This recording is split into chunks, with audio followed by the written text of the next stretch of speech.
This video is sponsored by BuyMoon mobile app. Get started by download Google Play Store or App Store. Online shopping only.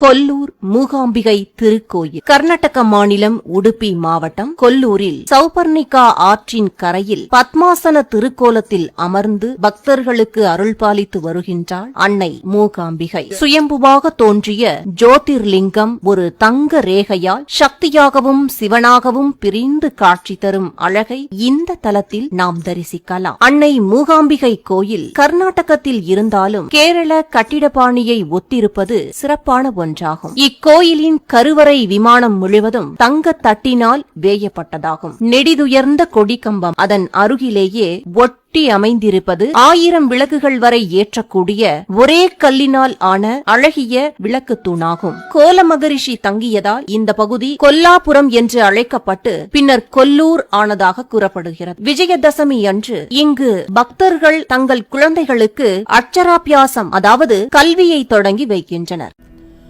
பகவான் ஸ்ரீராமகிருஷ்ணரின் உபதேசங்கள். சூரியனை விட்டுவிட்டு அதன் கதிர்களை நினைக்க முடியாது. கதிர்களை விட்டுவிட்டு சூரியனையும் நினைக்க முடியாது. ஒன்றை ஏற்றுக்கொண்டால் மற்றொன்றையும் ஏற்றேயாக வேண்டும். இதுபோன்றே பிரம்மத்தை விட்டுவிட்டு சக்தியையோ சக்தியை விட்டுவிட்டு பிரம்மத்தையோ நினைக்க இயலாது. இறைவனை விட்டுவிட்டு உலகையோ உலகை விட்டுவிட்டு இறைவனையோ நினைக்க முடியாது. ஆத்யாசக்தி ஆடல்மயமானவள். அவள் படைக்கிறாள், காக்கிறாள், அழிக்கிறாள். அவளுடைய பெயர்தான் காளி. காளிதான் பிரம்மம், பிரம்மமே காளி. இருவரும் ஒருவரை. ஆக்கல், அழித்தல், அழித்தல் என்ற எந்த செயலும் இல்லாமல் அவள் இருப்பதாக நாம் நினைக்கும்போது பிரம்மம் என்கிறோம். இந்த செயல்களை செய்யும்போது அவளை காளி என்கிறோம், சக்தி என்கிறோம். உள்ளது ஒன்றுதான். தண்ணீர் ஒன்றே, அதையே ஜலம், வாட்டர், பானை என்றெல்லாம் அழைக்கிறோம். மூன்றும் ஒன்றுதான், பெயரில்தான் வேறுபாடு. இறைவனை சிலர் பிரம்மம் என்கிறார்கள், சிலர் காளி, ராமர், ஹரி, துர்கை என்றெல்லாம் கூறுகிறார்கள். ஒரு குலத்திற்கு 3-4 படித்துறைகள்.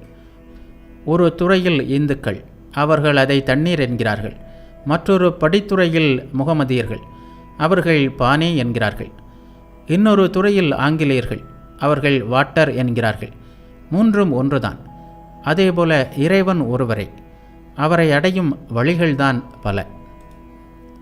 அண்ட சராசரங்கள் அழியும்போது மகா பிரளய காலத்தில் படைப்பிற்கான விதைகளை தேவியே சேகரித்து வைக்கிறாள். பாட்டியிடம் அது இது எல்லாம் போட்டு வைப்பதற்கு ஒரு பானை இருக்கும்.